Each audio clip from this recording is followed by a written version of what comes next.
வருமானமே இல்லை, எல்லாருமே அடமானம் வச்சு சாப்பிட்டுக்கிட்டு இருக்கோம். ஒன்றுமே இல்லை. நானே மாட்டை கொடுக்கலாம்ட்டு தான் இருக்கேன். உங்கள் பேர் சண்முகம். எத்தனை வருஷம் அந்த மாட்டு வண்டி ஓட்டிட்டு இது சின்ன பிள்ளைலேருந்து இருக்குது. எங்கள் அப்பா காலத்துலேருந்து. இது வருமானமே இல்லைங்க, கிடைக்கலங்க. மாதத்தில் ஒரு டீப்பு 2 டீப்பு தான் கல் ஏற்றிட்டு போவான், அவ்வளோதான். இப்போ தான் போனோம் 3 மாதம் கழிச்சு.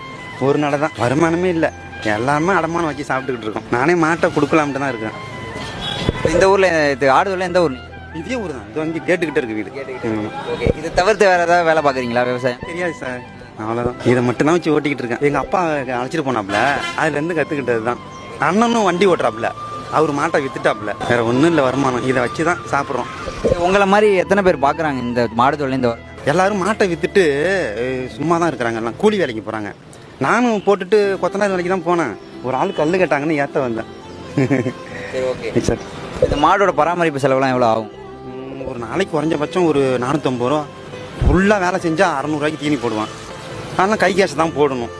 ஒரு நாளைக்கு 2 கட்டு வைக்க திங்கும். அதான் வருமானம் இல்லை. இந்த கல்லை எடுத்துகிட்டு போகிறதுக்கு எவ்வளோ வாங்குவீங்க நீங்கள் காசு? 350 ரூபா. அது ஏரியா பொறுத்தா, இப்படி தூரத்தை பொறுத்தா? இங்கே தூரத்தை பொறுத்து தான் இருக்குது. கொஞ்சம் தூரமாக போனால் 450 ரூபா, கிட்டக்க போனால் 350 ரூபா. கிலோமீட்டர் கணக்கா? இப்படி கிலோமீட்டர் கணக்கு தான். ஒன்றும் வேலை இல்லை, நம்மளோட வரவங்களாம் எனக்கு கட்டுப்படி ஆகாது, நான் வரல சண்முகம் அப்படின்றாங்க. சரி, நான் மட்டும் இப்போ ஒன்றுமே ஏற்றிட்டு வரேன் காலிலேருந்து, அவ்வளோதான் சார்.